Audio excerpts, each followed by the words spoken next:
¿Cómo están todos mis sobrinos? Aquí de nuevo el tío Rapekak, en la nueva sección de cultura chipocluda. En la clase anterior vimos los inicios suaves de la guerra. En la clase de hoy se dará a conocer un preámbulo y el inicio de la Segunda Guerra Mundial. No sin antes pasar a ver sus tareas.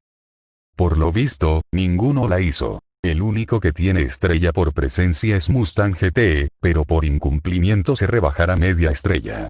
Quería que esto se mantuviera como una sorpresa, pero les diré. El que logre recaudar las 6 estrellas completas, tendrá la oportunidad de decirme un auto para tunear en Need for Speed Underground en el primer stream del canal. Así que a ponerse pilas. La tarea que les dejé fue investigar sobre qué era el Tratado de Versalles y el por qué Japón invadió Manchuria. La primera. El Tratado de Versalles fue uno de los 5 tratados de paz firmados luego de la Primera Guerra, en concreto fue impuesto al ya extinto Imperio Alemán por ser considerado el causante del conflicto.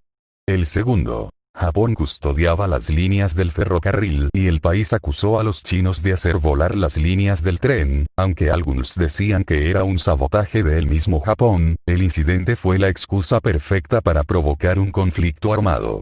Y si YouTube, estoy consciente de lo que hago al contar la historia, pero es nuestro pasado mundial y ya fue plasmado, que alguien más lo sepa no es motivo de bloqueos, al contrario, es conocer más sobre el mundo y cómo era en esas épocas.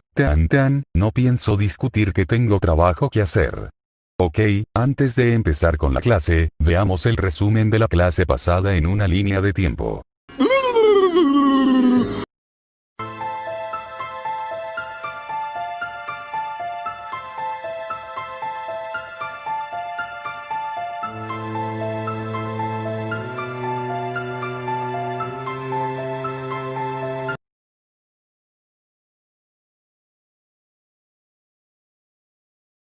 Mientras ocurría un caos intenso en esa parte del mundo, en España se libraba una guerra civil que fue como el preámbulo de la guerra. Por un lado teníamos el lado republicano, conformado por liberales, socialistas, anarquistas, nacionalistas y comunistas. Y en otro lado teníamos nacionalistas, con sectores conservadores. Los republicanos tenían a la Unión Soviética de su lado y los nacionalistas a Alemania e Italia. Podría decirse que el eje los usó como conejillos de indias para probar sus armas y estrategias para aplicarlas en la guerra mundial. Round 1. Fight. 1936. El levantamiento de Francisco Franco en Marruecos contra el Frente Popular marcó el inicio de la guerra. Los nacionalistas ocuparon el norte y sur del país y avanzaron hasta el Mediterráneo y partieron en dos el territorio republicano. Ese triunfo les permitió ocupar Cataluña y Madrid en marzo de 1939. Victoria total nacionalista. Flawless victory.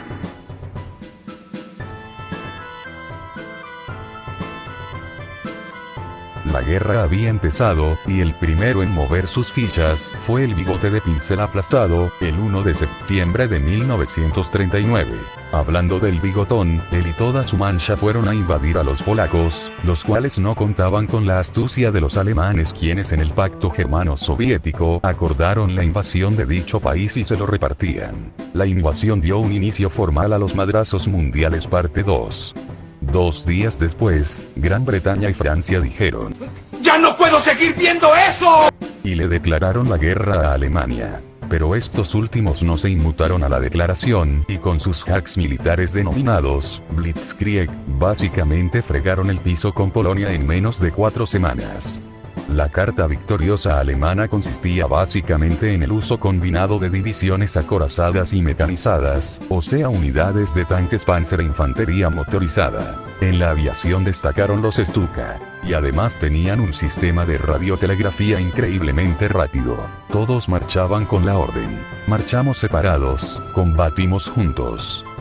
Siguiendo con los putazos internacionales. En 1940 Alemania empezó a ocupar territorio nórdico como Dinamarca y Noruega, los cuales no tenían nada que ver, eran países neutrales. Pero el ejército del malnacido oeste no se detuvo y en mayo invaden Holanda y Bélgica, dando así inicio a la batalla de Francia. Las divisiones franco-británicas fueron acorraladas en el norte del país que le daba nombre a la guerra. Francia tuvo que pedir un armisticio quedando dividida en dos. Una parte fue de los alemanes y otra fue dirigida por un gobierno francés sometido a Alemania. Pero las cosas eran diferentes en Inglaterra. Aunque la aviación alemana estaba bombardeando el país, el liderazgo del primer ministro inglés Winston Churchill llevó a los británicos a la victoria impidiendo el triunfo enemigo. Bueno mis sobrinos, hasta aquí la clase de hoy. No habrá tarea esta vez, así que ya pueden salir del video. Nos vemos en la siguiente clase en la que hablaremos de lo que pasaba en el frente occidental. Cuídense mucho mis sobrinos. Bye.